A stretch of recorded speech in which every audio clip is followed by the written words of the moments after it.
All right, let's go ahead and get started. Public notice of this meeting was properly posted at the South Carolina Board of Chiropractic Examiners Office, Synergy Business Park, Kingstree Building, 110 Centerview Drive in Columbia, South Carolina, 29211, and provided to all requested persons, organizations, and news media in compliance with Section 30-4-80 of the South Carolina Freedom of Information Act. Members of this public who wish to attend, please select the following YouTube link. And you need to look that one up. So we're going to call this meeting into order. And has everybody looked at the agenda? For a motion to accept the agenda. Chairman, I make a motion to accept the agenda. All right, do we have a second? Any discussion? All in favor of accepting the agenda as it is, say aye. Aye. All opposed, say no. All right, the agenda is passed. Approval or disapproval of absent members. Do we have anyone that's supposed to be here? Mr. Chair, Dr. Thayer is not going to be Okay. here today. And because he is in the Republic of Ireland, I think. So with only Dr. Thayer being absent, is there a motion to approve Dr. Thayer's absence? Make a motion to approve his absence. I second. Any discussion? Love Dr. Thayer. All in favor say aye. Aye. All opposed say nay. Okay, so all right, has everybody had a chance to go through the meeting minutes of last meeting? Chair, I make a motion that the minutes be accepted with one correction, and the correction is it's Dr. Mike Guerin. There should be an N, G-E-R-A-N, who is president of PSCA. Dr. Guerin's name is misspelled. Any other modifications or changes? Right. Would anyone willing to make a motion to accept the agenda as amended? That motion? All in favor say aye. Aye. All opposed? Okay, there we go. We have a new board member. So our darling friend Patty Garcia rolled off the board, and now we have yet another wonderful person. And would you like to stand up and tell us a little bit about yourself and all the good work that you do? My name is Karen Knupp. I am a CPA by trade. I'm a licensed CPA in the state of South Carolina. From public accounting into higher ed administration.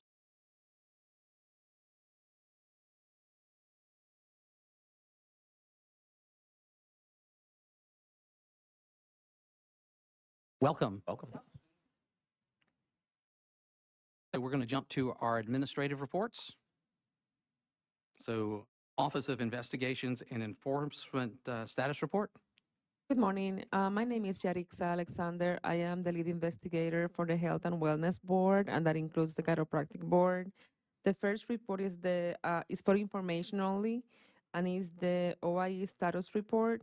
This information was collected from the beginning of the year until April the 30th, and at that time, we have received 11 complaints.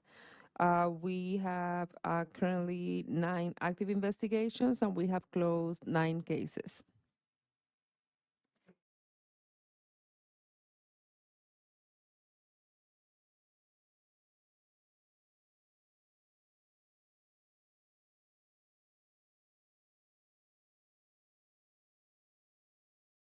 Any member have any questions about the report?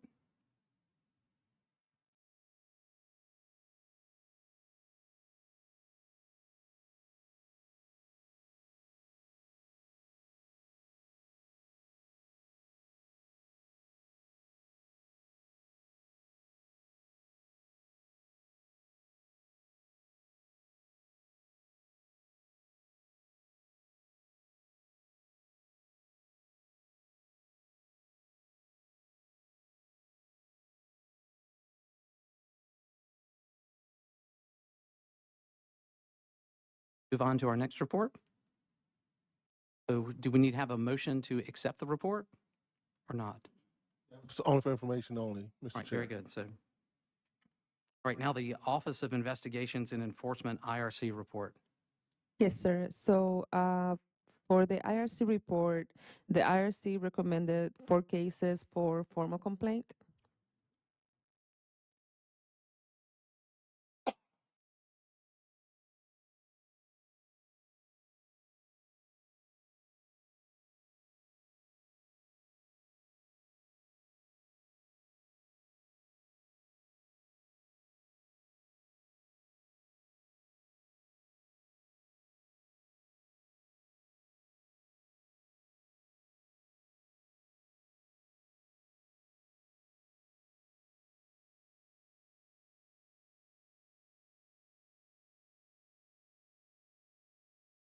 We'll move on to the Office of Disciplinary Counsel.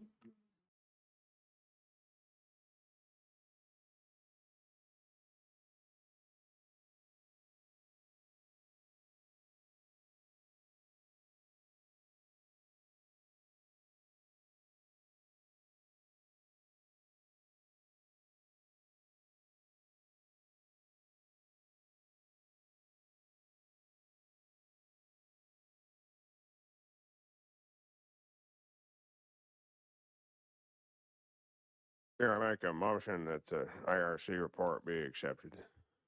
Second. Discussion? All in favor, say aye. Aye. Opposed? All right, so it is accepted.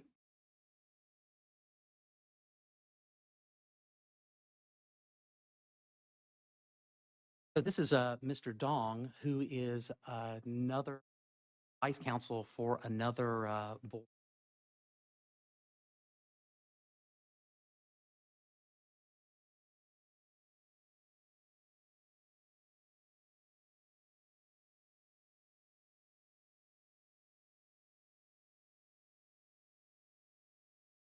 Apologize for not having that introduction.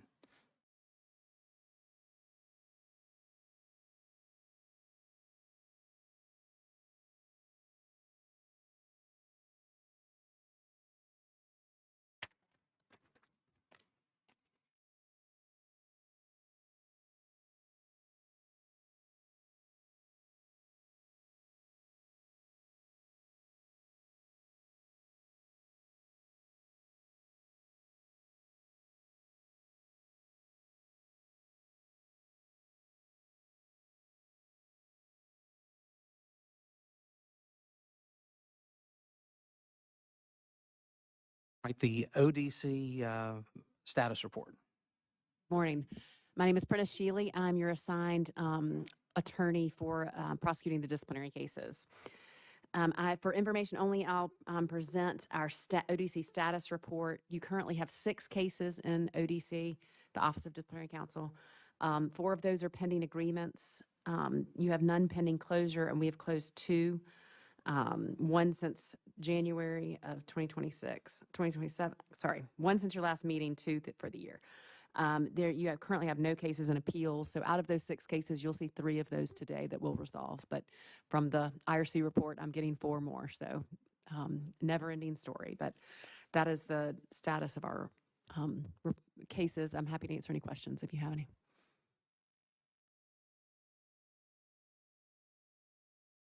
Thank you so much, Ms. Shealy. Board chair remarks. Just a few days ago, really weeks ago, Most of the board was able to travel to the great city of Atlanta for the National Board of Chiropractic Examiners and last Federation of Chiropractic Licensing Boards joint meeting. A lot of information was exchanged. We maintained our position with our advice from counsel, and so it was a good meeting. Learned a lot of stuff, and of course, it was good to be back where I used to practice, where I started out 1,000 years ago. And just for the record, I had the best smelling office in the city of Atlanta. My front door was 50 feet from Fat Matt's Rib Shack. And if it had been cheaper, I would have eaten there every day. And that's all. So ready to jump to the, okay, go ahead, Mac. Yes, sir, Mr. Chair. You want me to go ahead and get the financial report? Yes. Right? Okay. Jumped ahead. This is for information purposes only. Mr. Chair, members of the board, you have your financial report before you. The board's beginning cash balance, which was July 1 of last year, is $902,047.22. The board's revenue since that time period is $37,385. The board's direct expenses, $119,921.32. The board shared expenses are $108,157.42 with a current balance of $711,353.48. That's your financial report, Mr. Chair, and the budget is in good shape right now. And also, Mr. Williams, we're in a renewal year. So will this double up between now and the end of the calendar year? I don't know about double, but it's definitely going to increase by the end of the calendar year. Yes, sir. All right, so we were well funded to continue to do the functions of the board. That's correct. Since I jumped the gun on one, we will go to our consent agreements. Morning, that's me again. Wick, do we move into closed session for these?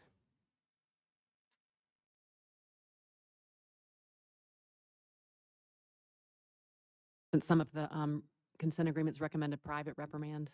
I make a motion that we go into closed session. All in favor of going into closed session, say aye. Aye.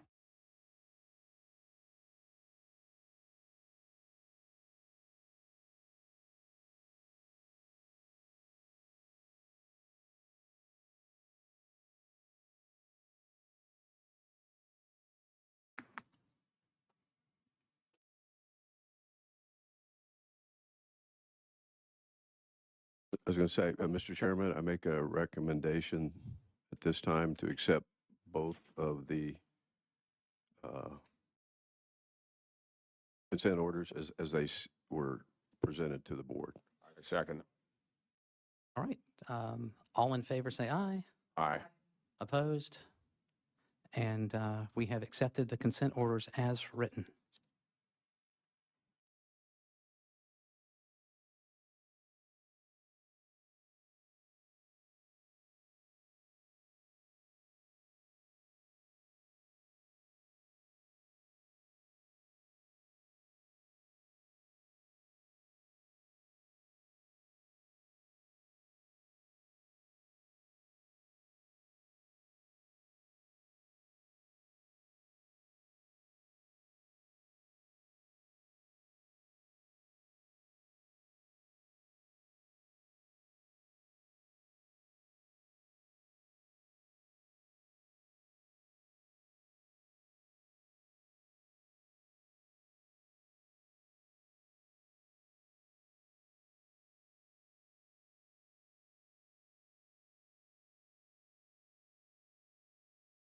All right, next agenda item, application hearing.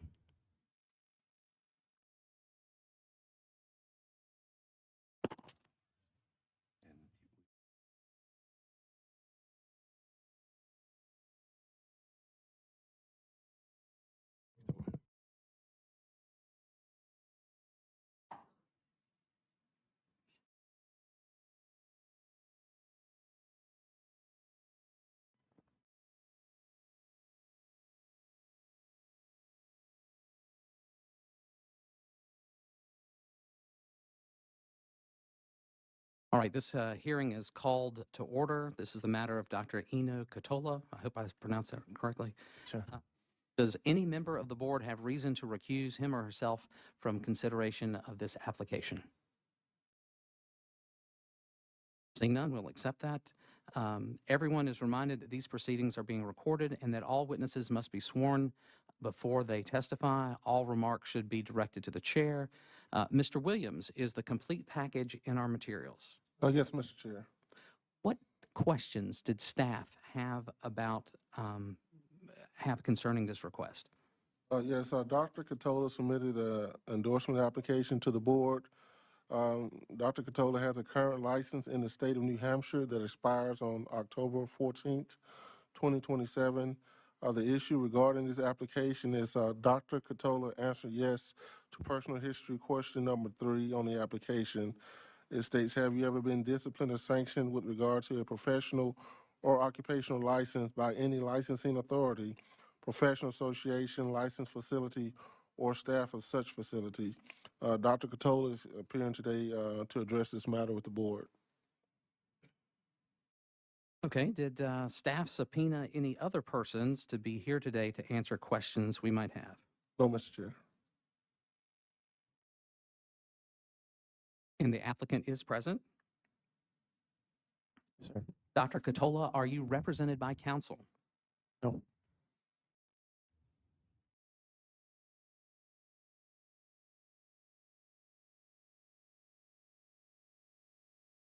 You understand that you have the right to be represented by counsel of your own choosing in this matter, Yes.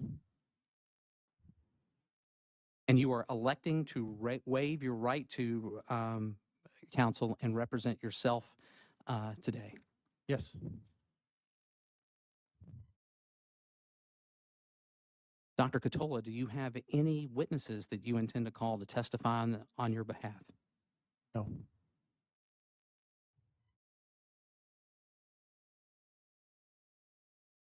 Dr. Katola, are you ready to show us why you should be granted a license despite the questions raised by staff? Yes.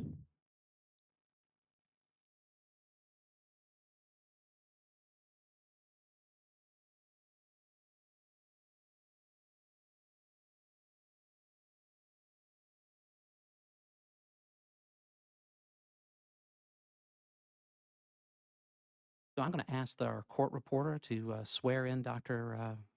Katola. Raise your right hand for me, please, sir. Thanks. Do you solemnly swear or affirm under penalty of perjury to tell the truth and nothing but the truth, so help you God? I do. Thank you. And Dr. Katola, we would like you to make your presentation and argument to the board. Well, the said board in question was the State Licensing Board of Tennessee, Chiropractic, and it was regarding a chiropractic continuing education credit oversight. I can explain in detail what happened. My wife and I moved from New England to Tennessee in 22. I obtained my license in Tennessee early that year. And the first year of licensure, you were exempt from continuing education credits. So in 23, I renewed my license in Tennessee. In the summer of 23, I did my 24 hours required by the state. So in 24, I renewed my licensure. At that point, I moved to Virginia and was not practicing in Tennessee, nor was I planning to. So when 25 rolled around, early that year, I had intended to retire my license as required by the board. So in January of 25, 4 months prior to my license expiring, I sent in written notice to the board that I was wishing to retire my license. Well, in May of 25, I got a citation from the board stating that I needed to submit my hours or pay the fine. I paid the fine, case closed. Did you practice open this up to other questions. Did you practice at any time in Tennessee without a Tennessee active license? No. Questions up to everyone else? If you were retiring your license and you sent written notice, was there any reason you paid the fine versus arguing that you were just retiring? Well, I called the board, and I don't remember exact details, but I believe they stated that I needed to either pay the fine or obtain those hours to continue licensure. I'm not exactly sure on the dates. In my mind, I'd already moved on from Tennessee, and I thought I had the proper dates and timing of the hours in order. Regardless, I called the board, and they suggested that I either do the hours or pay the fine, and I decided to pay the fine and move on. Like I said, I didn't even practice in Tennessee at all while I was licensed, so. Dr. Katola, is it, just to be clear, you still have a valid license in New Hampshire and you Correct. have no other disciplinary problems whatsoever except for this fine with Tennessee, is that correct? That's correct. I have not been disciplined or citations of any sort my whole chiropractic career. Thank you.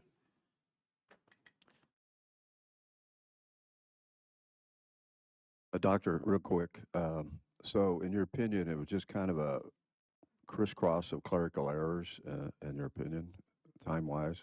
Yes, I think it was an oversight on my part, possibly. Regardless, it was peaceable between myself and the board, other than paying the fine and having the citation. And for clarification, you're asking for opportunity to come and practice in South Carolina, is that correct? That's correct. Thank you.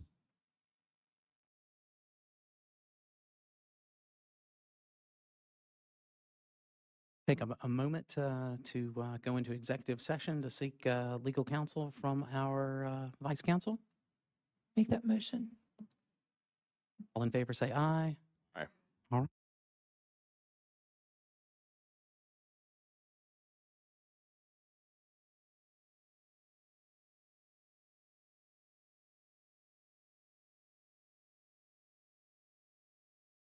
The executive session. Does anyone have a motion that they would like to bring forward at this time with the Yes, Mr. Chairman, I would like to make a motion that Dr. Katola be granted a license to practice in South Carolina. Second. any additional discussion? All right, all in favor say aye. Aye. Opposed, nay.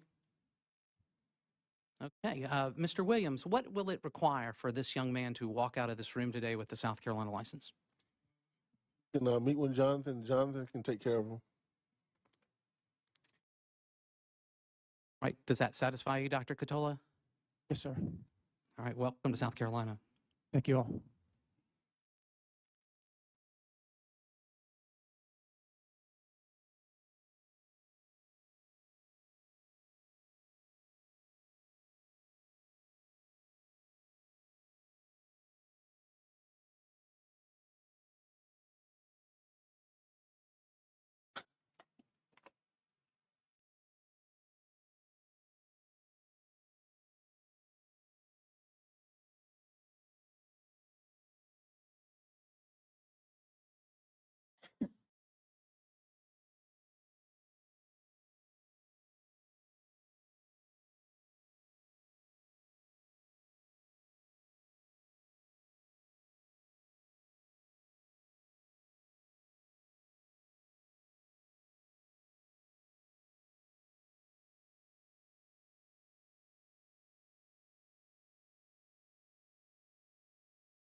All right, so you ready?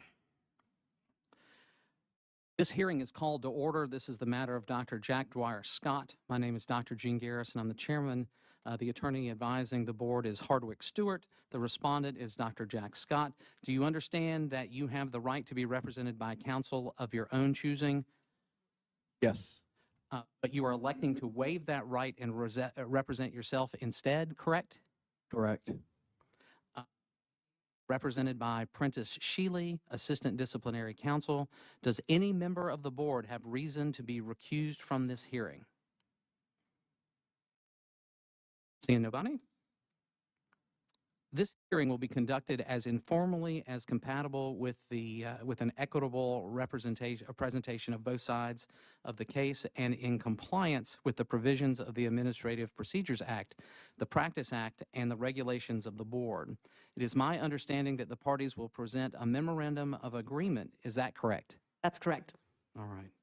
The Assistant Disciplinary Counsel will present the memorandum of agreement, and the respondent will be allowed to address the board with regards to the findings of fact and violations agreed to in the memorandum of agreement.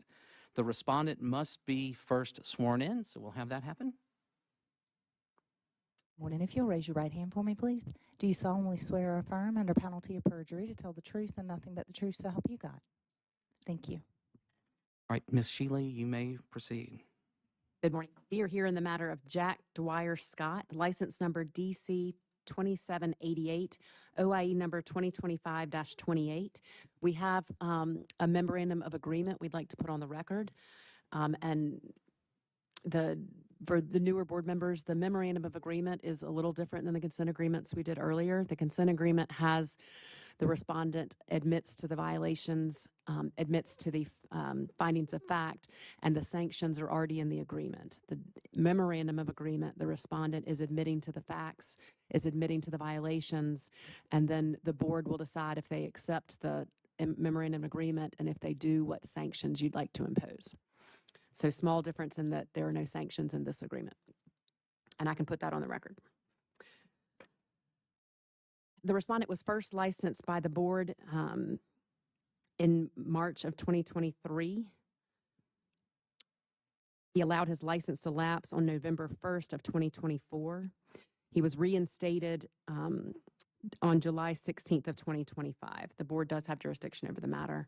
He does have two prior consent agreements that I'll put on the record. In 2006-16, he signed a consent agreement on June 28th of 2028, where he admitted to failing to deposit prepaid payments into an escrow account, failing to perform or document an initial orthopedic evaluation, failing to perform or document an initial neurological evaluation, failing to document instances of billed treatment, and making inflammatory statements to a patient about their condition. The board imposed the following sanctions in the consent agreement: a public reprimand, 3 years of probation, a fine in the amount of $2,000, and 10 hours of continuing education. That consent agreement is attached as Exhibit 1. Excuse me. The second consent agreement was in case 2010-29 that was entered on May 23rd of 2013. He admitted that he had provided treatment to a patient who had undergone ACDF surgery in 97. He provided manual adjustments to the patient, and they began to experience numbness and pain in the extremities. The patient had to undergo a second surgery on their neck, and the respondent was unable to provide records upon request to the patient. The board imposed the following sanctions in the consent agreement: a public reprimand, a fine in the amount of $4,000, and a record-keeping course. That consent agreement is attached as Exhibit 2. The facts for this case, the stipulated facts, is the respondent was employed at Advanced Medical Solutions in Myrtle Beach at all times relevant. He failed to submit a renewal application for the 2024-2026 renewal cycle by the deadline, and his license was put in lapse status on November 1st of 2024. On about March 17th of 2025, the board received a reinstatement application from respondent in which he acknowledged that the status of the license was lapsed. That reinstatement application is attached as Exhibit 3. The respondent could not file the renewal application due to his license being lapsed and had to file the reinstatement application, thus acknowledging that his license was not active. On or about March 18th of 2025, the board sent the respondent a letter advising him that his application was deficient and that the board would need a copy of a Social Security card, a passport photo, and proof of continuing education. That letter is attached as Exhibit 4. On or about June 4th of 2025, the board received a complaint from a patient alleging that he had been referred to the respondent from the VA Community Care Department. The records showed that respondent saw the patient 9 times while his license was lapsed. On or about June 9th of 2025, the board investigator sent respondent a notice of complaint letter informing him that a complaint had been filed against him for alleged unlicensed practice. That notice of complaint is attached as Exhibit 5. At the time the complaint was filed, the respondent had not followed up with the board or made effort to resolve the deficiencies with his pending reinstatement application. On or about June 10th of 2025, the board investigator contacted respondent by telephone and confirmed that he had received the notice of complaint letter. The respondent admitted that he had continued to practice after his license had lapsed because he assumed there was a grace period in which to submit the additional documentation. He admits that board staff never told him there was a grace period, and he did not contact the board staff to discuss it. Later the same day, the board received a packet from respondent that included a privacy disclosure, a copy of his Social Security card, a copy of his birth certificate, a partial CE broker printout showing outstanding continuing education credits, an agenda for a continuing education seminar, and the $75 reinstatement fee. On or about June 19th of 2025, the respondent admitted to the investigator and the attorney on a phone call that he had continued to see patients while his license lapsed and had continued to do that after he received the March 2025 deficiency letter from the board and the notice of complaint letter sent by the investigator. An email is attached as Exhibit 6. On or about July 16th of 2025, the respondent provided the board a CE broker printout that showed he had completed the required continuing education. On the same day, the board staff sent him an email informing him that his license had been reinstated. That printout is attached as Exhibit 7, and the email from the board is Exhibit 8. While not a part of the newest allegations, respondent did acknowledge his 2022 renewal, and that on September 30th of 2022, the board received his 2022 to 2024 renewal application. He checked no to the question, have you completed the 36 hours of continuing education for his renewal? And respondent explained he was unable to attend a conference due to the Hurricane Ian. You can see that application as Exhibit 9. And on or about October 18th of 2022, the board sent respondent a letter noticing him for a board hearing to review his application.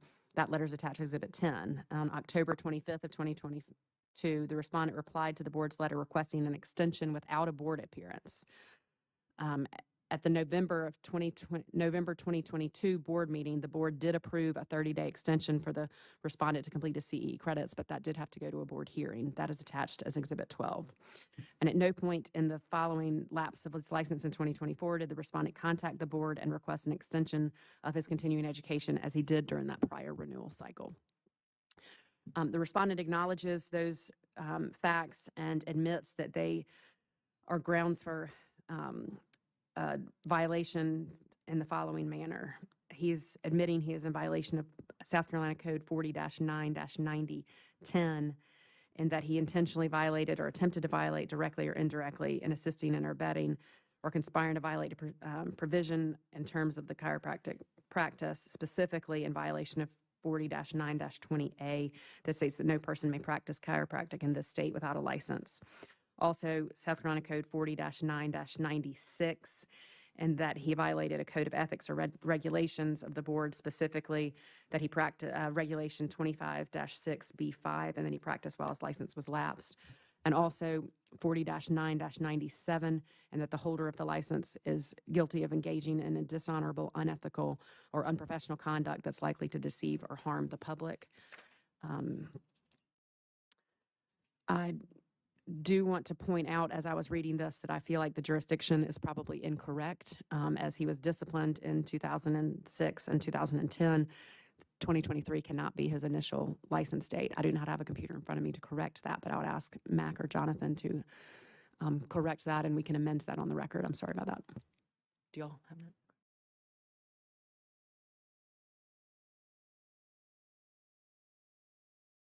Thank you. All right. Goodness, do we have a chance to speak to Dr. Scott directly?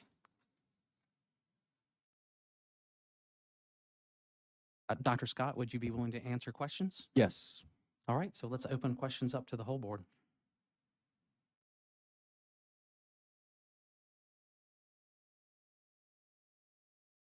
I have a question. Where should you maintaining a license in South Carolina? Where does that come from?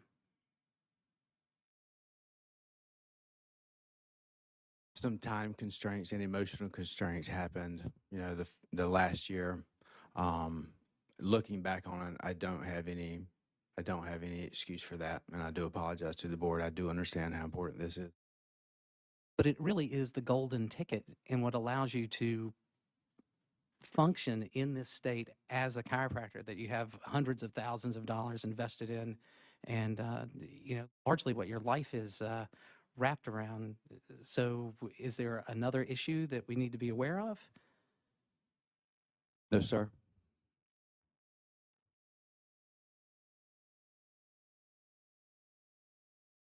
I maybe misunderstood the council, but is there a question in regards to when he first started practice in the state?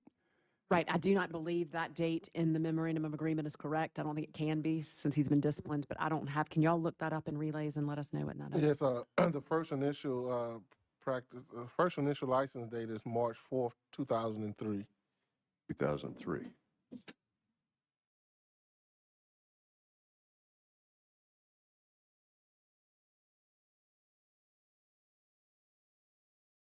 I'd like to amend the memorandum. First, I'm sorry, for housekeeping purposes, I would like to enter the memorandum agreement as Exhibit 1. And after admission, I would like to amend paragraph 1 under jurisdiction to reflect the accurate date, as Max said. Ms. Sheila, wondering, I'm looking at page 34, and it looks like, and 35, looks like we've got a complaint, April 23rd, 2025, from a patient who stated they developed incontinence following treatment. Is that part of the question today, or is it just not renewing the license properly? For you today is just renewing the license. That was a separate matter.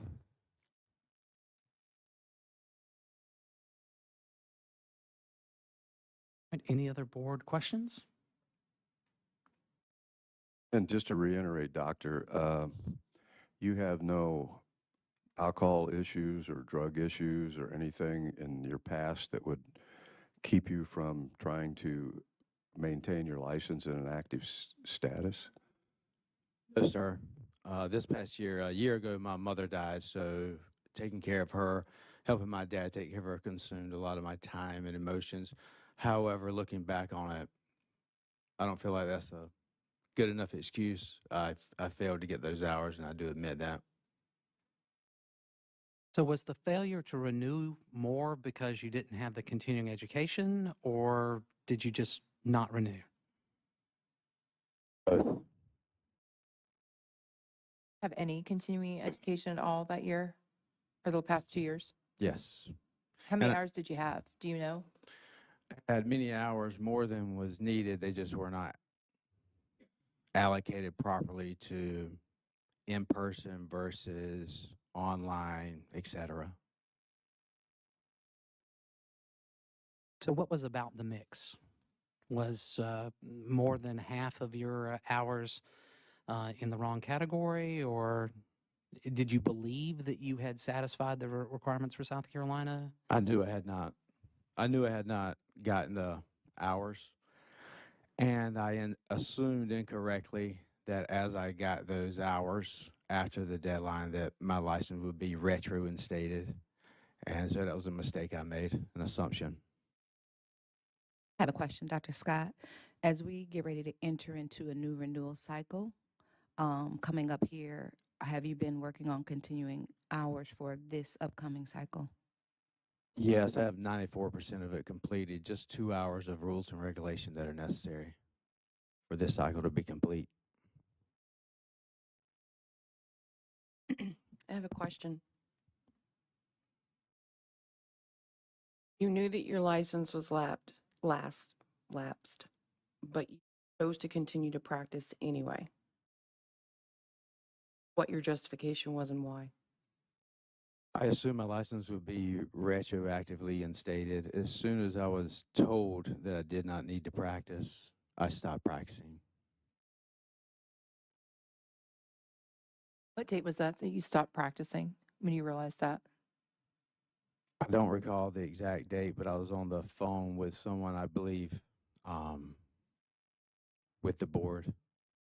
That was a phone call with me and the investigator, I believe, June 19th of 2025. So after the notice of complaint went out for unlicensed practice. Information for me, had he already seen the VA patients with a complaint that he was practicing without a license at that time? The complaint was initiated with the VA patient. Thank you.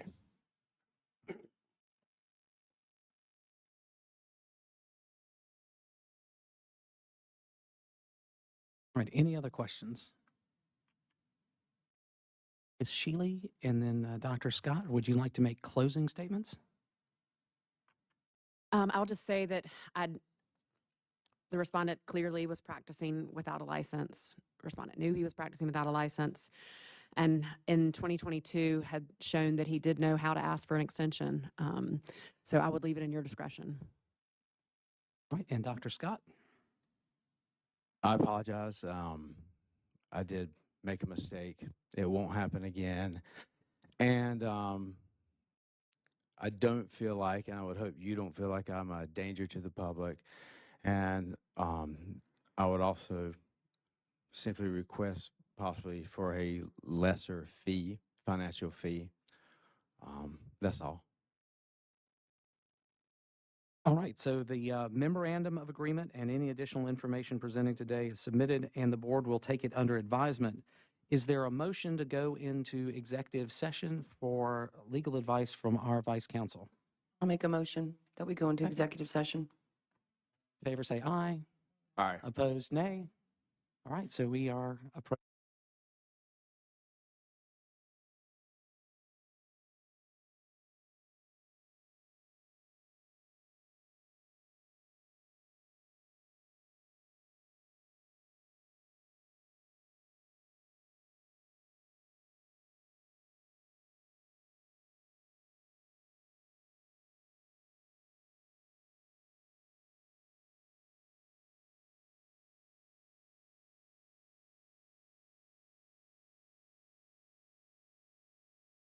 For the renewals,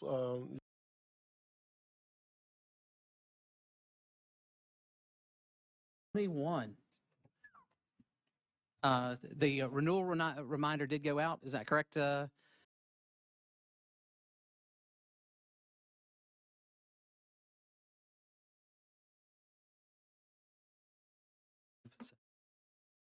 think we're on agenda item 11 out of 21.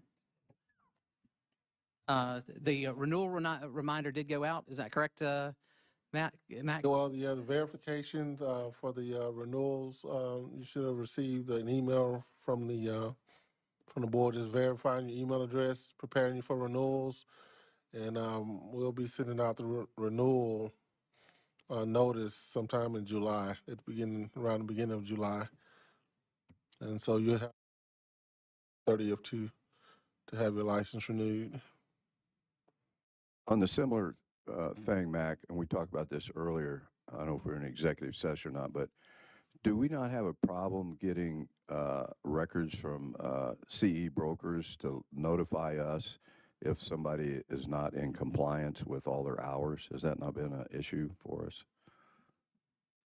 Well, and during the renewal process, that's one of the questions on our renewal application. When you're completing your renewal application. But we don't have any communication with CE brokers to give us heads up that, hey, this guy's 2 hours short, or There is a check in the system that will let the licensee know whether or not you're compliant with CE broker. While you're doing the renewal, it's gonna say whether you're compliant or not compliant with CE broker. that's between the doctor and the CE brokers, though. But we don't have any communication as a board. No. Is that no. correct? We poll them. Can we go, hey, CE broker, you're our deal. We want all the people that have a South Carolina license that do not have their continuing education for this current cycle. Well, once the renewal is complete, we can. Like I said, during the renewal process, the doctor is gonna let them know whether they're compliant with CE broker or not. So is it a direct link? Like if you say verify, will it go out and look and tell you where you are? Or do you have to go independently on another? Well, we're gonna have a link there so you can go to your account and, sign in and take a look at it if you need to. All right, Continuing Education Committee, verify members. I just want to verify that our members who we have on the CE committee, And I know Dr. Kuhn is going to be coming off, and I don't know if we want to add any members to the committee.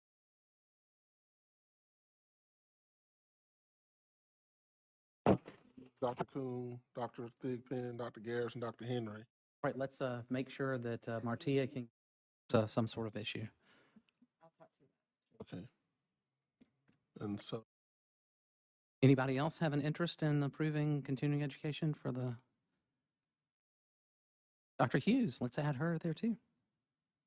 That would be good to have some more manpower because we had at one point a bunch of them piling up, and now we're all caught up and it's going fine. But we had one CE provider that I think that was anxious for us to get one wrapped up, and You so also submitted like 20 in a row too. right. But more would lighten the burden, I think. Hearing officers. for the hearing officers, we just want to verify the hearing officers that we have approved for the board. Dr. Kimball and Dr. Claus did accept to be hearing officers. And inside of your packet, I have a list of the officers that we have approved for the board. And of course, one want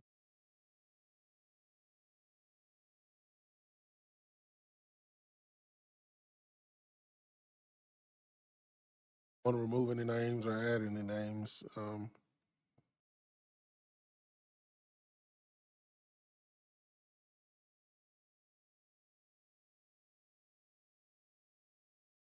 Yes, he will have to come off. Now, the people on the hearing officer on the list, have they actively participated recently? I mean, and the only reason I ask is that looking at these appointed in the 2015, 2016 cycle. So are they being called upon? They have. The newest members haven't participated in anything as of yet because we haven't really had a whole lot of cases. But Dr. Johnson, he has recently participated. I think Dr. Grossman.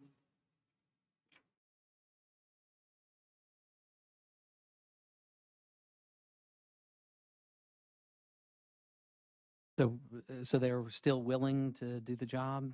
Yes. All right, very good. Question, we're losing Harvey, so that puts us at an even number. Does it matter if we have an even number or an odd number of hearing? Doesn't matter.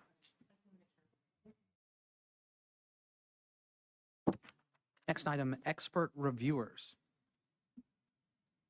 Wanted to verify our list of expert reviewers that we have. I have a list in your meeting material of all the expert reviewers we have, and I just want to confirm this list to make sure this is who we want to have as expert reviewers.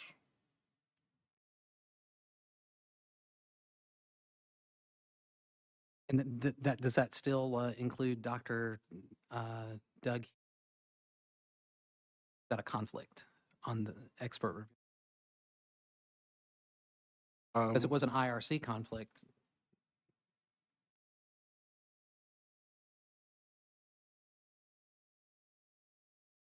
What, do you think there will be a conflict as him being an expert reviewer and or not? No, on the IRC part, I think that's the with Iva here as a family member.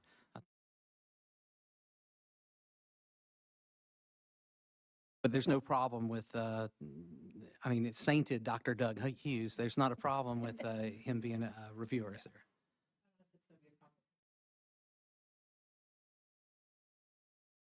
I don't think so, but I'll lean on our vice counsel.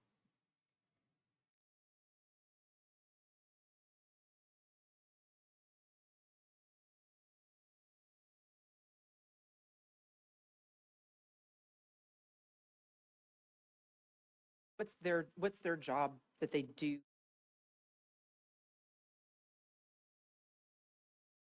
Yeah, sometimes there are gray areas in practice, and Sometimes the members, maybe want to get an expert's opinion, another doctor's opinion, and it could be a specific area of practice that they need to get an opinion in.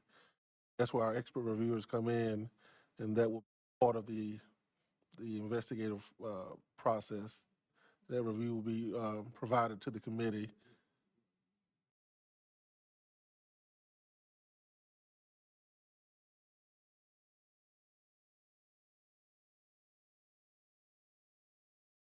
Sometimes the expert reviewers can be called to provide testimony on their report. Possibly put Dr. Kuhn or Dr. on there. Board. Both of those names is possibly serving another capacity, one being an alternate for the other, and if, You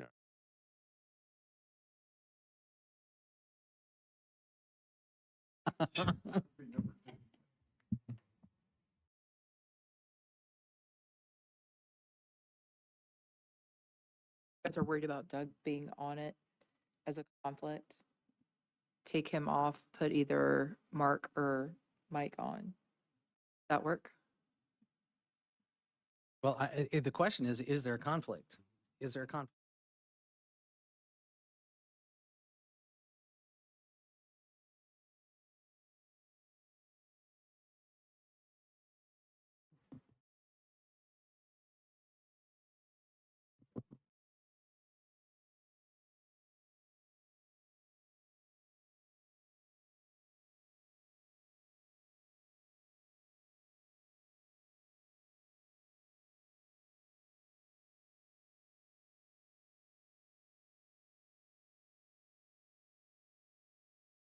I'm so sorry to interject. If you guys want this on the record, could you?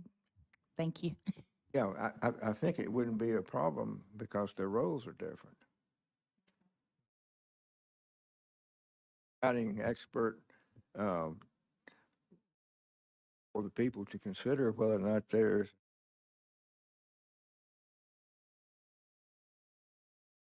goes to the IRC brings it forward. Okay, so let's leave it as it is then. and Dr. Hughes, this is your father-in-law, is that right? So Sorry? this is your father-in-law? Yes. And is he wanting, I know he's been practicing a long time, does he want to continue? That was one of the thoughts we had. Some of our folks who have a long history of service, are they still interested in? He Sure. would. Okay. He'll do great. anything to help. He doesn't care. Like that means never going to retire. So you're good. Safe to jump to endonasal craniofacial release. I have a question.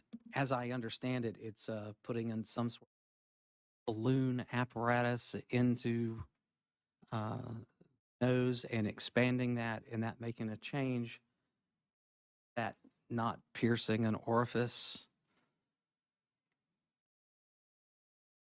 Or am I wrong with how that works?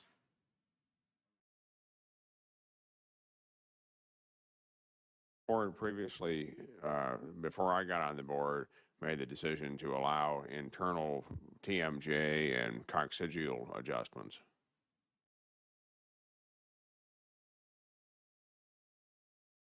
So I don't see how this is any different. Yeah, I think we already discussed that and agreed that this works. They're wanting information on what adequate training means.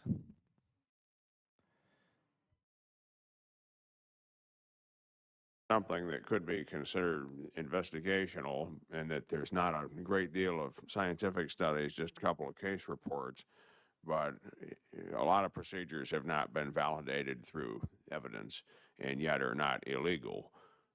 And this is something that has been part of SOT, sacro-occipital technique, and I did a little bit of reading on it, and it appears that Life West has endorsed a continuing education program, and in years past, National University of Health Sciences has included this, as has Logan University. So at least 3 chiropractic colleges have taught this as a postgraduate procedure.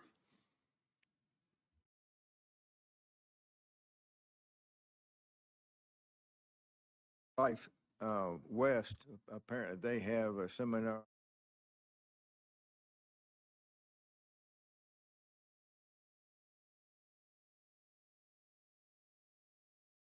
Del Torto, I believe. Del Toro, yeah. So apparently, it's in a seminar, also where you got 18 hours. So in the past, we've always of the opinion if it's taught at a school, we would allow it. So what is the question exactly? How much training do they have to have, or just the fact that we accept it if it's taught, and then it falls on them to have adequate training? It's from the PSCA, so they're wondering how. Their two questions are in our rules and regulations 25-5E. We have a list of approved machines by the board, and an inflatable balloon is not one of them. How can the board find this an acceptable procedures? Question 1. Then 2 is just clarity, a working definition on what adequate training means. Right, we have Dr. Hoskins here, who's Pembina State Chiropractic Association Executive Director. Can you add color and flavor to this for us? Other than loving to be with you all, every time you gather together, I was asked to come and speak about specifically the question of adequate training. When that was left for this technique at the meeting approved, that didn't sit well with us. What is adequate training? Certified process, is it through the PACE program, or is it just a 2-hour weekend? Is it reading a manual? I've seen this taught at a seminar at a vendor's booth where they were selling them, and they just like, here, this is how you do it. Is that adequate training? So we wanted, especially from some of our, this can be a very traumatic thing, and there could be complications. Not just invading an orifice, we're putting, or they are putting a numbing agent on it. Is that also part of our scope? They put a numbing agent on the thumb dot to allow it to go to the back part of the nasal passages before they squeeze the tube, blow the balloon out. Is it specific enough? But the question that I was assigned to come and ask was, what is adequate training? Because that was all that was left with when we about it last meeting.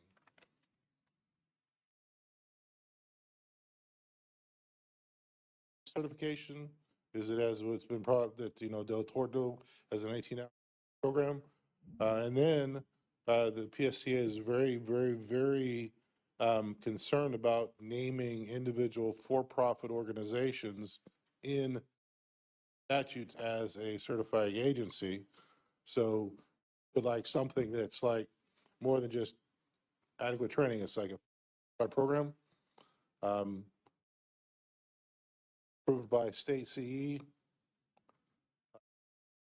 by a school, something like that, more than just adequately trained.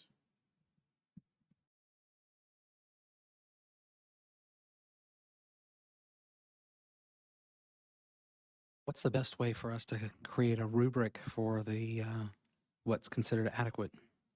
I don't think any colleges are including this in the core curriculum that I know of, but Sherman has an elective on sacro-occipital technique, and I do not know what that elective entails. And I'm not questioning whether the board has already approved the technique. That's not what I'm bringing into question. I'm asking, what is adequate training? What we're asking for clarification on. I think that's fair. I think when this first came on the table, our discussion was what to your point, not trying to name private organizations as the certifier, if you will. And I think we got stuck there. And I think we do need some clarity on that piece. But we South Carolina has a CE committee.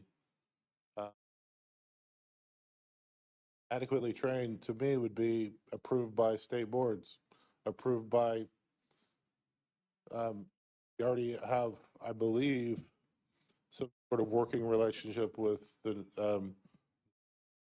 program, as well as, you know, potentially down the road, the credentialing program Dr. Alick is heading up or part of. Again, without naming specific for-profit organizations in regulation, how can we better word this than just, well, I was adequately trained. I sat with a guy for 3 hours. It's a really simple thing. Right. You stick it in, you blow it up. You do it on each side. Hopefully the nose doesn't bleed. And we're going to do it 4 times over 3 weeks. Is that adequately trained? Or is there a protocol that they need to go through? And again, this would set precedents for anything brought further. You know, adequate, we don't feel is sufficient for a regulatory board statement on a procedure. I don't have any disagreement with that, but I would tell you usually what we've based things on in the past was if you were going to be sued for malpractice, would you have the ability to defend what you did? And this is a very out of bounds chiropractic approach to things. So would you be able to defend those actions and that treatment protocol based upon the training that you received? So we would normally in the past look, it's going to be on your background, your studies to prove that you have adequate training and clinical experience to perform that function. And obviously, if you win the malpractice case, then you obviously did. If you lose the case, maybe you didn't. But I think it's a fair question for the state board to answer. You mentioned PACE. Unfortunately, PACE is off the record right now because it falls under the FCLB, which was just closed, overtaken by the NBCE. So that PACE program is up in the air. So we wouldn't have any way to speak with them. I'd interrupt, but we would also be strongly against naming an organization like profit. But we can, I think there are words that can be put adequately trained or properly trained. So that if I were sued for malpractice using this technique, I can say, I followed the board's recommendations and they said it had to do this. Tell me out, you said adequately trained and I sat with a guy for 3 hours. Is that adequately trained or not? Post facto. See where I'm coming from? Oh, absolutely. Okay. And so my question to you would be then, do you have a recommendation at this time in regards to the number of hours of training that you would recommend from your organization? I would like to see the states take back control. In South Carolina, we have the premier chiropractic school in the world. The board should be strong enough to say, if we approve it, it's good enough. So if it's a approved course somewhere in our organization, that CE course approval should be adequate training. Saying adequate training, I think, is too vague for what the board's mandate is to protect the public. I think it has to be, I believe, and we believe, it needs to be a little bit stronger worded so that we, or us, South Carolina, the profession of chiropractic is protecting the public by making sure anybody using this procedure has adequate training according to whatever CE standards are set for approving a course for it. So what I'm hearing is you're saying that anything that would be CE certified, you would be happy with. Is that correct? Yes, if the board approves for the CE, we are satisfied with that as a adequate training threshold. Question? I believe it does. Thank you. So would adequate and approved training fit the bill? Approved training? Adequate. I think approved, and I think again, because of who we are in South Carolina, our history, our present status with the Sherman College, where we're leading things across the board in the profession, I think approved by our CE committee, something like that would even be, that might fall under the approved. Are you recommending that we put a minimum number of hours? So if we That had, would be up to I'm not trying to just say for this, I think setting a precedent for, if somebody comes in with a new technique and it's a great technique, train it. I don't want you to have to sit through an 8-hour training program if that's not what's appropriate. The CE committee at the board level, y'all are professionals, you got elected to your seats. Say, this is what we need for that CE. We approve that technique based upon these CE requirements that you have to take in the state of South Carolina. so if we had a recommendation from the Continuing Educational Committee for the board, that you would be satisfied with that? Okay, thank you. Well, and again, it's the thing I'm standing here for is the wording of adequate training. Well, if we remove the word adequate training and say whatever the level of the Continuing Education Committee has decided upon, we would consider that. Would be much more happy with that than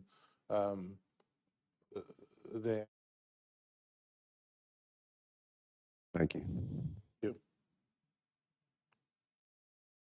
One thing I've been thinking is, we accept courses that are taught in colleges, ACA, ICA, PACE program, but if they approve something that's outside the scope, we still have the ability to say, no, we can't do that. Example of New Mexico, where they have DEA licenses for prescription drugs.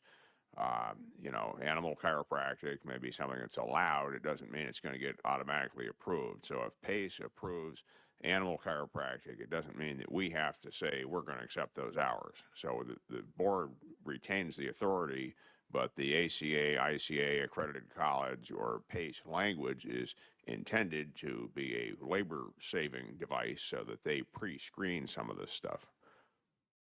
Don't know if that was a question, but I agree wholeheartedly with that. South Carolina needs to retain autonomy in this. Well, as a state, I'm that kind of. Yes, absolutely. We need to retain our autonomy, especially at this professional level.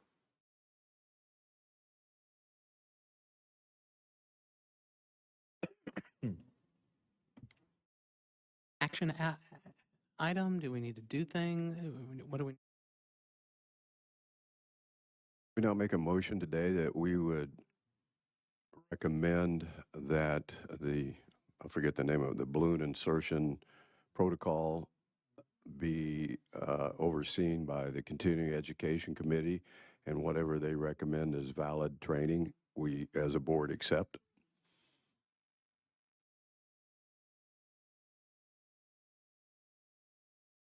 No, I thought they're not looking for a time limit. So whatever the committee decides, and it may take them a little while to decide whatever that training might come to. Not a simple thing, because this is a procedure that could be considered experimental. Yet it's been around for more than 80 years, and some chiropractic colleges have taught it. And whether or not I personally think it's a good idea or support it is a different question entirely. But then the question, how much training is needed, is a difficult question to address, considering it's a procedure that many would call experimental or unproven. But doesn't that fall to the Committee of Continuing Education? And again, I want to be clear. We're not just only concerned about the procedure. It has its own issues. The board approved it. We're not arguing with that. We're concerned about the language becoming a precedent.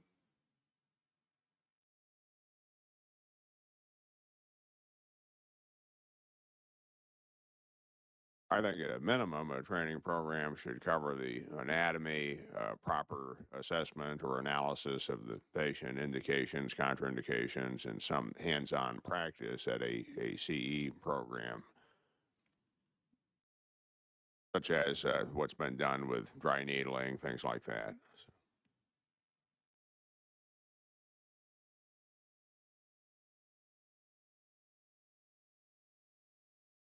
Not necessarily.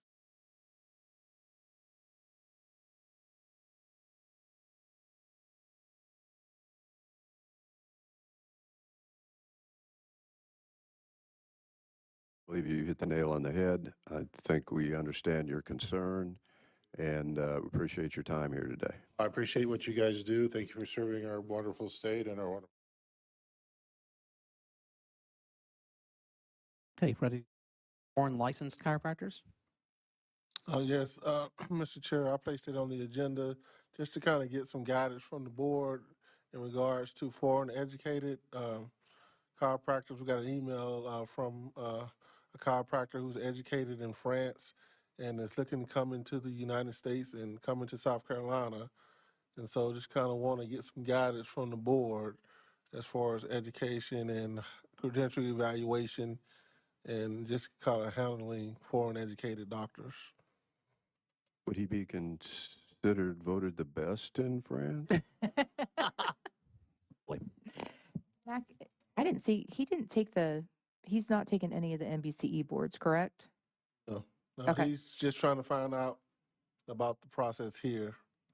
And I just want to be able to give him the best guidance possible. Did I see in there we have some services that can compare the transcript with U.S. Chiropractic College? Have we done that yet at this point? No, I kind of put that information in there. I don't know what the board preference would be as far as any particular service. And so I just kind of put some there, to review. And maybe someone has a service that you would rather use than anything that's already listed.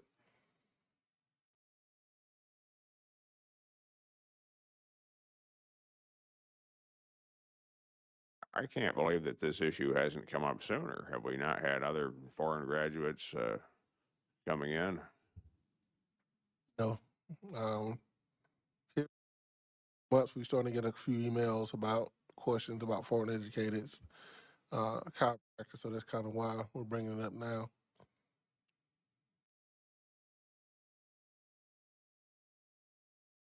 So do we know how these foreign chiropractic colleges and universities compare to American? We have a breakdown of how many hours during every subject and things like that. Will we have to evaluate every program to make sure they comport with what we already have? Or an international accrediting body that we would perhaps look to for foreign colleges? NBCE International, for example.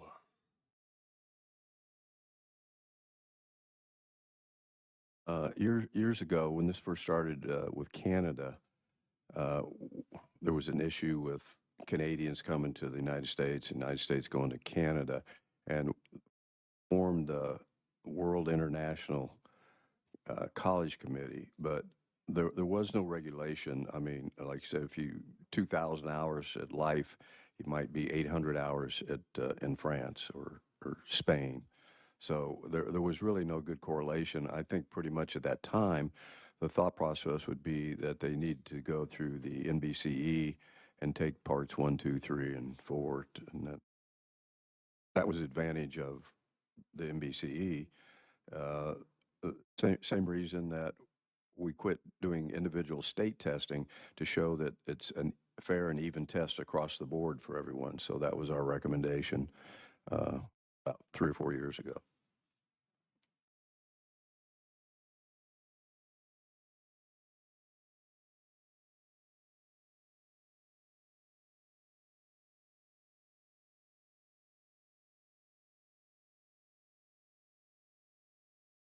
I think taking part 1, 2, that shows if he's got that education.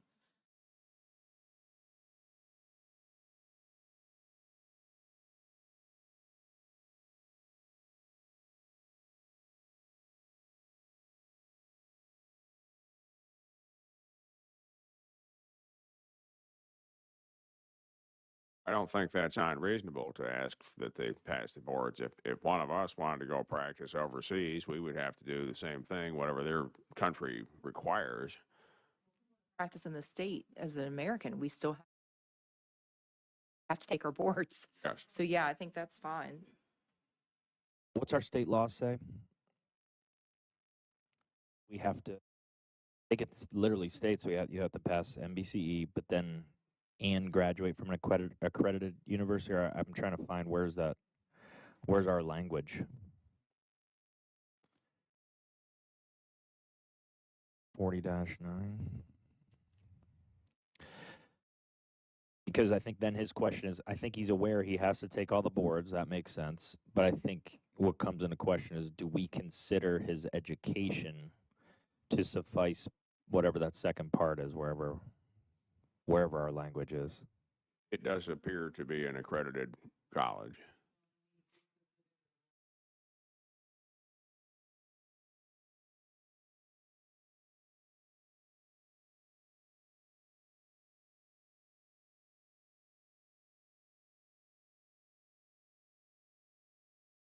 Then there you have it. I think he's good to go once he passes boards. Education appears to be substantially similar to U.S. college.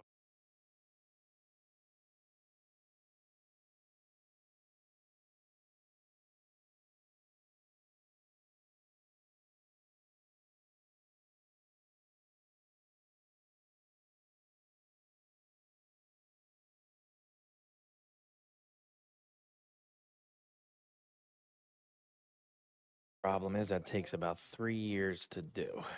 We could add or equivalent, but that would have to go to the legislature, I believe. So.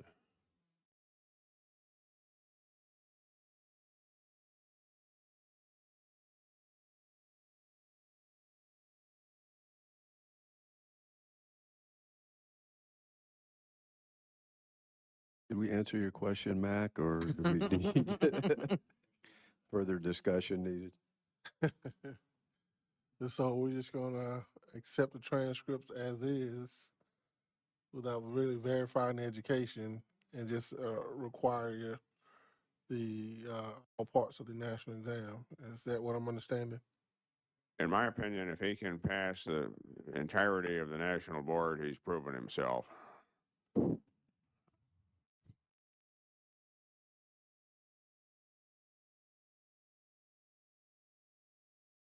Free to accept?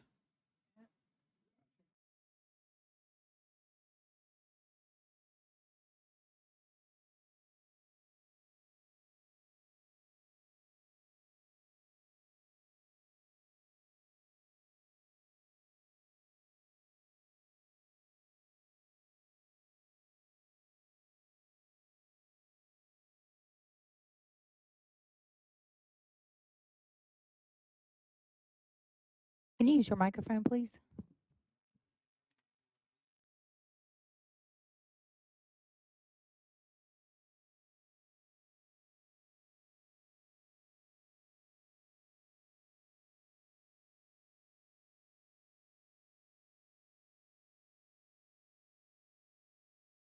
I think what you have is you got to look at section 40-9-40, which is your statutory requirement for qualifications of applicants for licensure.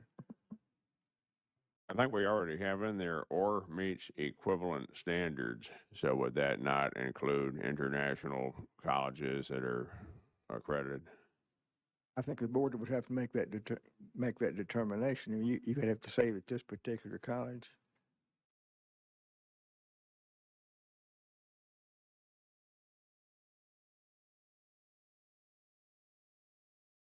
Talks about equal status and recognition. So the board know more about the accrediting agency.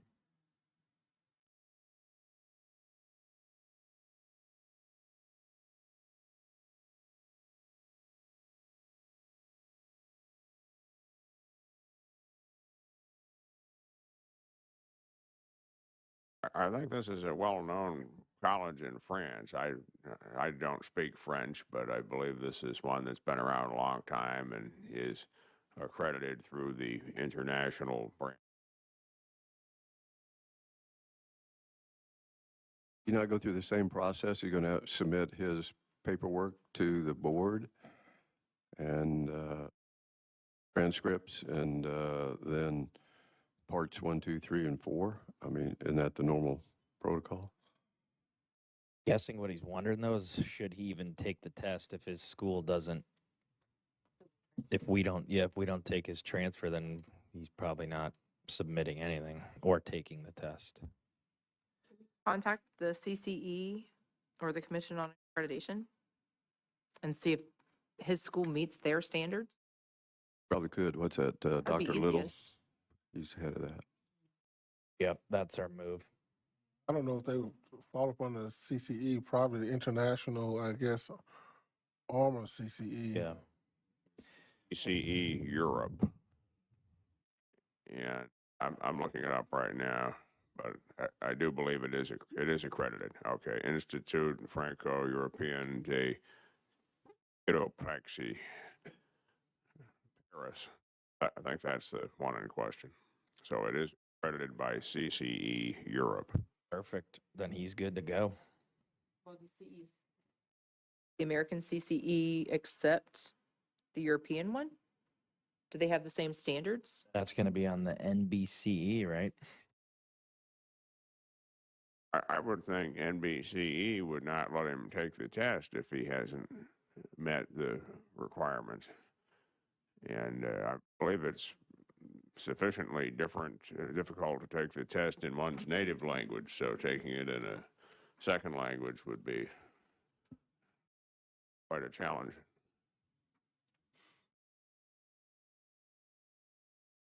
That does bring into a thought process. With the new center in Greeley and all their capabilities, I wonder if they will have the option to test Italian, Spanish, French.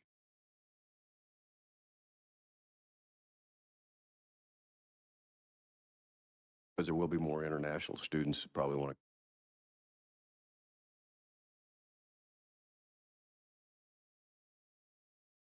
I received an inquiry from a German educated doctor of chiropractic, and he had a similar question, and I invited him to contact the board staff, and I don't know if he ever did, but I think it would be the same process. Is it accredited? Is it a recognized college? And then would he be willing to go through the U.S.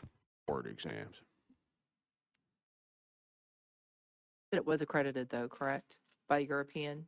The doctor that is in question right now is a graduate of an accredited European chiropractic college that is the CCE equivalent, but in Europe. Feel good about it, Mac? If the board is okay with that, I'm fine with it. So this is the international CCE, or it's just, you said it's the European Yes, version? sir. It's cce-europe.org. Okay. And that's the European Council on Chiropractic Education, and they specifically list his school, the Institute Franco-European of Chiropractic, however you would pronounce that in French, and that is the ifec.net. So it is a accredited college. It has been accredited since 1996, and the next review is 2027. So I'm satisfied that it is an accredited chiropractic college. So in terms of the delegation to MAC, basically what are the criteria that we've got where he could basically grant license if the criteria is met? Yep.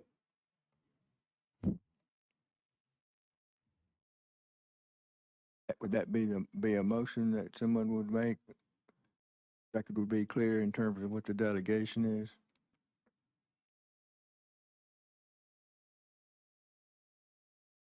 I would make a motion that we accept the doctor's education and require that he pass NBCE parts 1 through 4, and if so, be granted a license.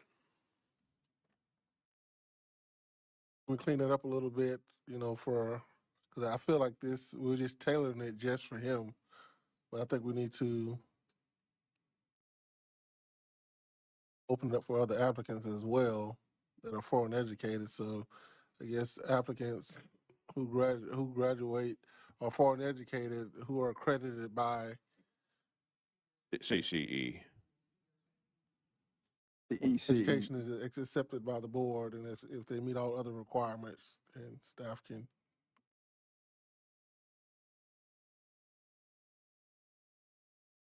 Other resources we could look at potentially would be the World Federation of Chiropractic or World Health Organization, and see if these colleges are recognized.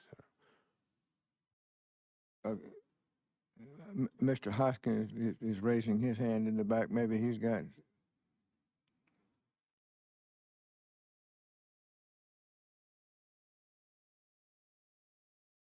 IACE, the International Association of Chiropractic.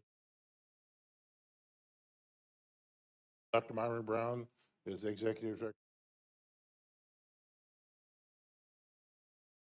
Colleges globally, not just locally. Colleges around the world too. So the IACE may not be.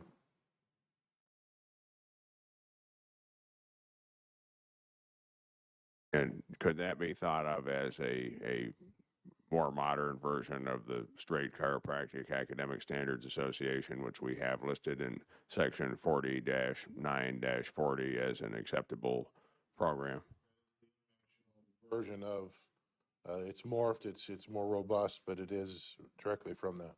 Okay, so we already have that in the section 4940. Also, though, as a board, you're mentioning international branches of.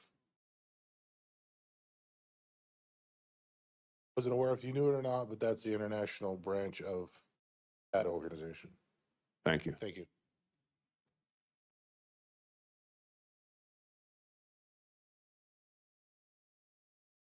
Have a resolution, Mac, that you feel confident any other person that would call in? Yeah, I just think the motion just needs to kind of any foreign educated applicants who are accredited, the education program is accredited by the European CCE, be accepted by the board. Do we want to limit it to Europe, or do we want to look at Asia or other? Because this may continue to be an increasing thing if more people are seeing that, you know, Forbes says Greenville is the best place to retire in the country or whatever, and everybody wants to move to South Carolina, we may get more international applicants. Or can you say international CCE? Yes.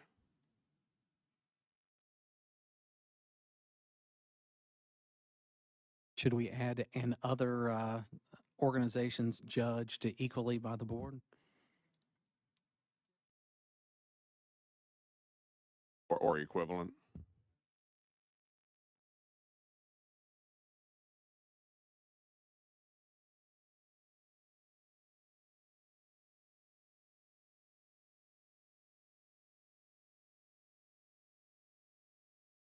And Dr. Hoskins, it's IACE, is that correct? Want to list that one also?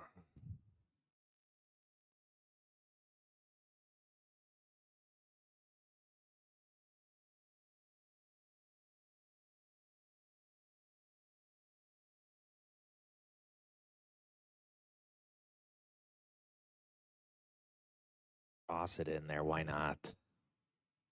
That is, looks like Sherman and New Zealand College at present.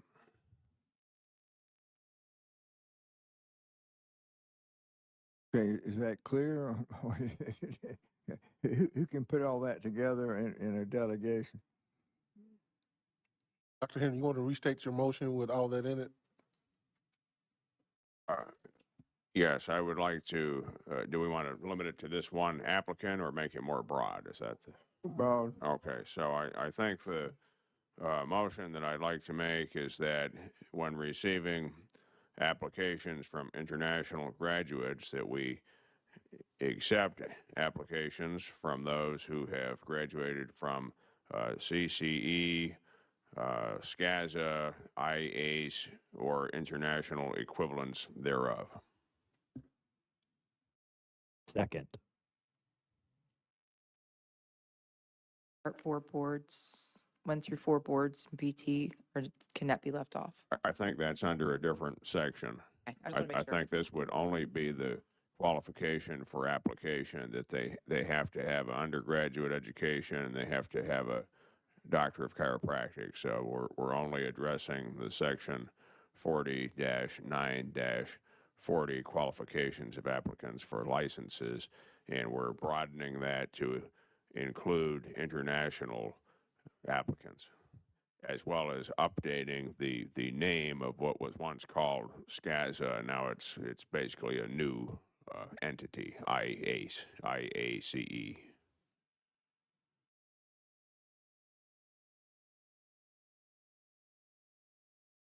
Right, so we have a. Second. Oh, okay, double second. Any discussion? Right, all in favor of that motion, say aye. Aye. Opposed, nay. All right, we've adopted that. NBCE FCLB 2026 Annual Meeting, the update. I don't know if any members want to provide an update, the experience at the. Atlanta's great. The business, in my understanding, that which was all the rights, duties, and responsibilities of FCLB is now a committee inside NBCE. Mike, is that your understanding? Or the FCLB. They didn't even add them to the name. They just said that you will know that FCLB still exists based upon some of our sub-chapter notes. So they've completely been reabsorbed. And again, as I reiterated, so I'm not sure what this organization will take from that. As long we were a regulatory organization, and now we're a testing organization. So kind of a loss, in my opinion, a 100-year loss. But the duties and responsibilities and the products and the blast and the connection is still in there, but as a committee of the larger organ, I think. Everybody I talked to, they said, well, it hadn't been worked out yet. We're working on it. So there was no clarification, and that was my argument.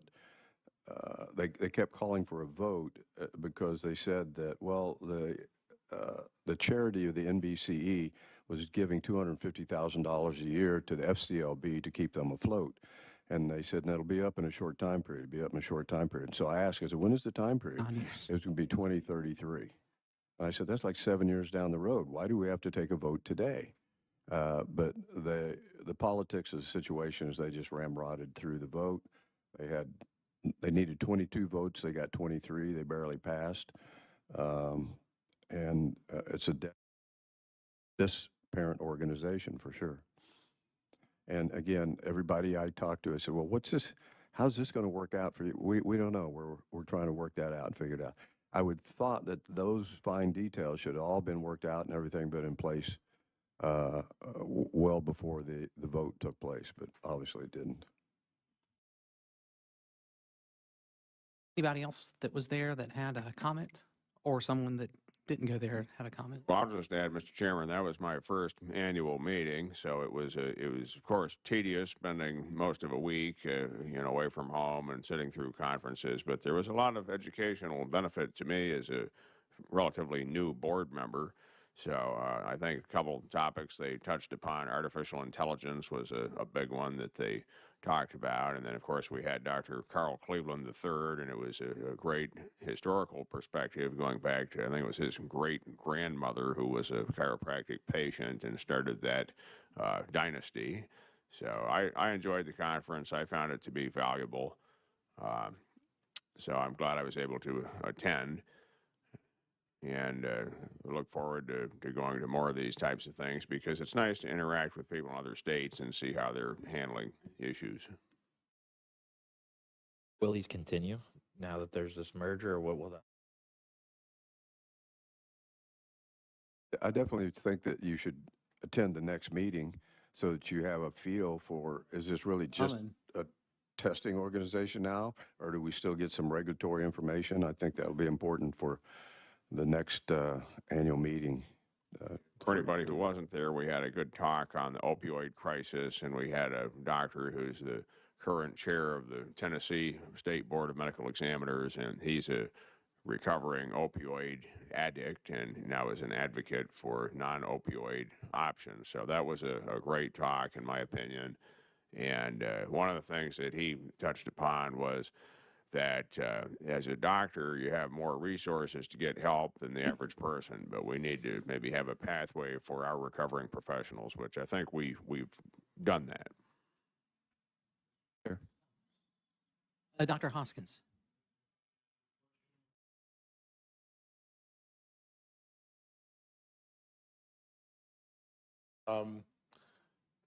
The voting is done by paddle. Is that what I understand?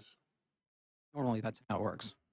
So our question is, how a vote? Did you vote no or abstain or not raise the paddle? South Carolina did not accept the paddle. We had advice from council that we could So- not participate, so we didn't.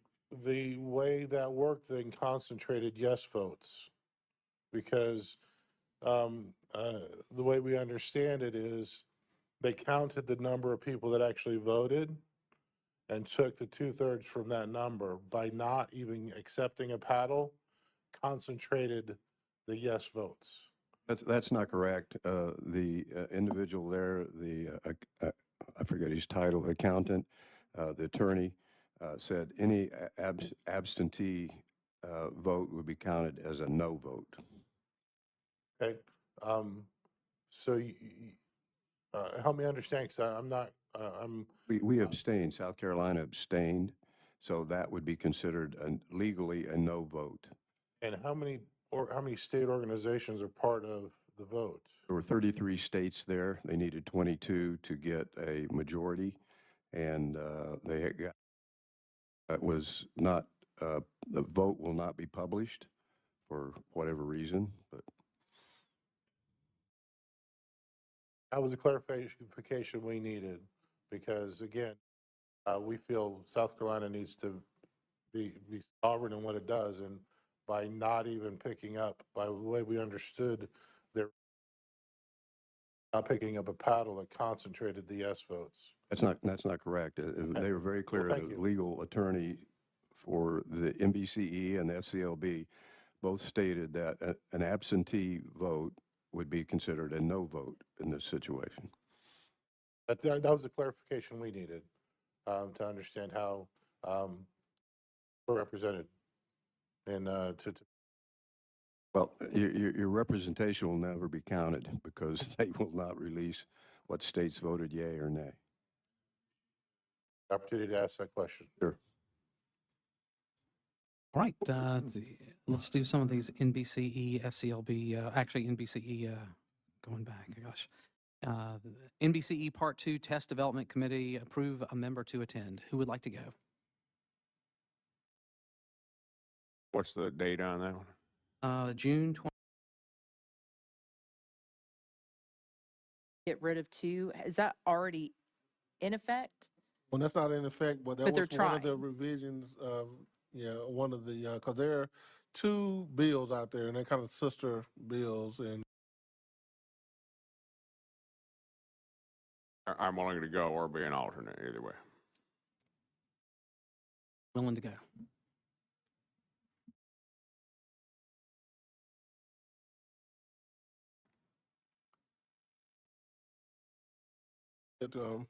our vice counsel.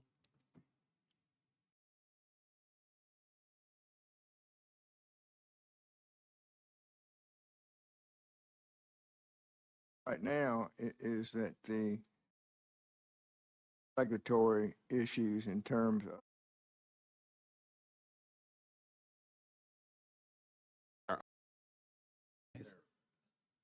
errata. All right, FCLB District 3 and 5 meeting, approved members to attend mid-September.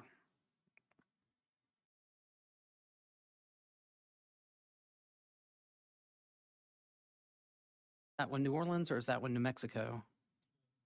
Orleans, I think the annual meeting for next year is going to be New Mexico.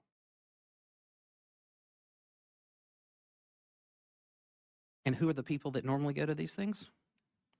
We have to follow the travel policy, 2 members in the administration. September 10th through 13th.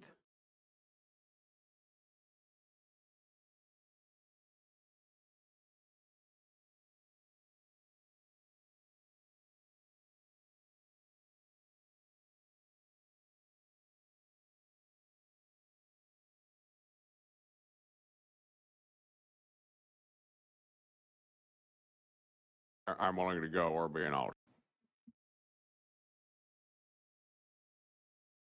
All right, so Well, I think we should send our chair and vice chair then and put me as an alternate if that's acceptable to the board. is there a motion for that? Second that. Okay, well, all in favor say aye. Aye. All opposed, nay. All right. Also, Mr. Chair, can we include myself and also my supervisor? I think she's Okay. Is that agreeable?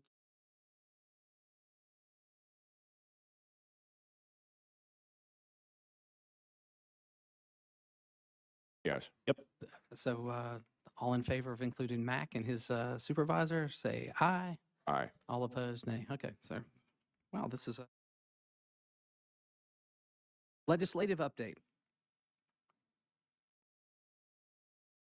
at our vice counsel.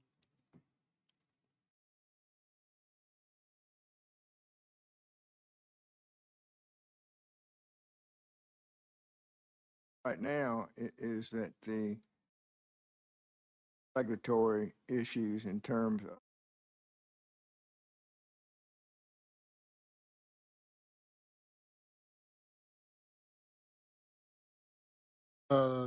Yeah, they have the small business regulatory freedom, and that's basically reducing regulations for all the boards.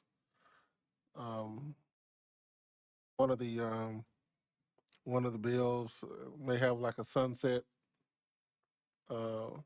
vision in it to where regulations not reviewed by this certain period, then they'll be repealed. There are different versions of this bill out there, so it's still going through the process. have a special, the other option is a special committee that would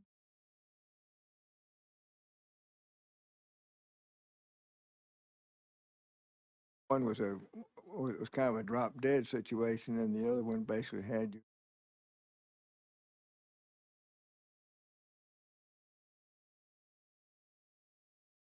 Jack, is there a provision in these bills that, read something where it said if you add a regulation, you have to get rid of 2? Is that already in effect?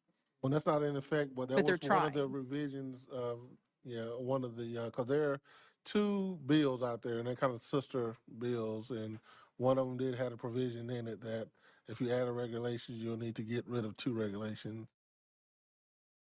How is that protecting the public? I thought regulations were there to protect well, in the The public. idea is to reduce regulations to make it easier to conduct business and, to remove. Get rid of the trial and just go right to the hanging. Yeah, I don't like that. I'm just saying. But there's a lot of stuff in My South personal opinion, not the board opinion.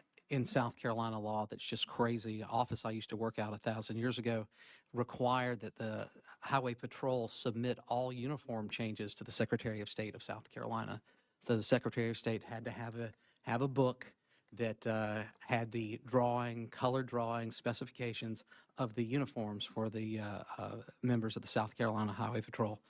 They throw stuff in, that's a law, but it's just regulatory nonsense if you look at it from some point. So there are probably a lot of things that aren't practiced anymore, things that aren't used, that it would be better just to pull those away.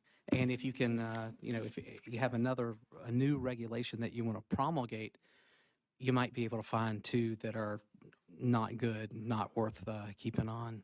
If you don't, I think there's even a law in South Carolina that if you are proceeded on a roadway in a motor vehicle, you have to have a horse and a man with a lantern to signify the coming locomobile.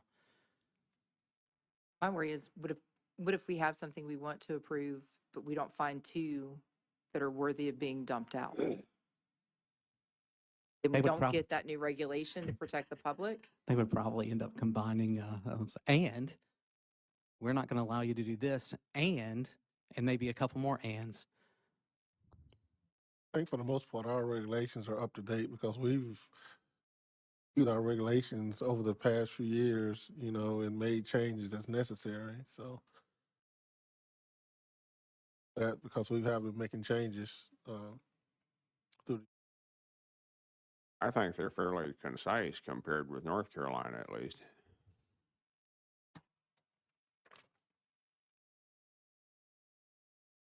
Got that settled, the legislative update? Yes. And we have one thing left, and that is to adjourn, which requires a motion from y'all. Second. All in favor of adjournment, say aye. Aye. Opposed, nay. No nay.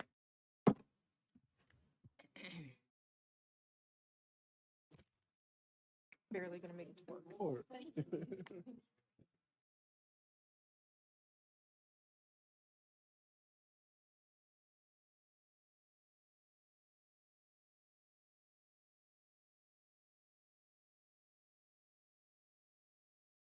For next cycle, that's one thing.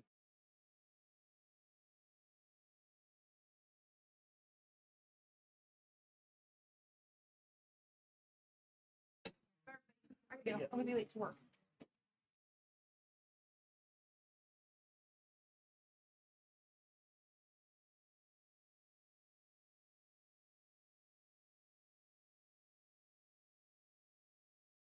From the Columbia area? Area. Okay. that's- And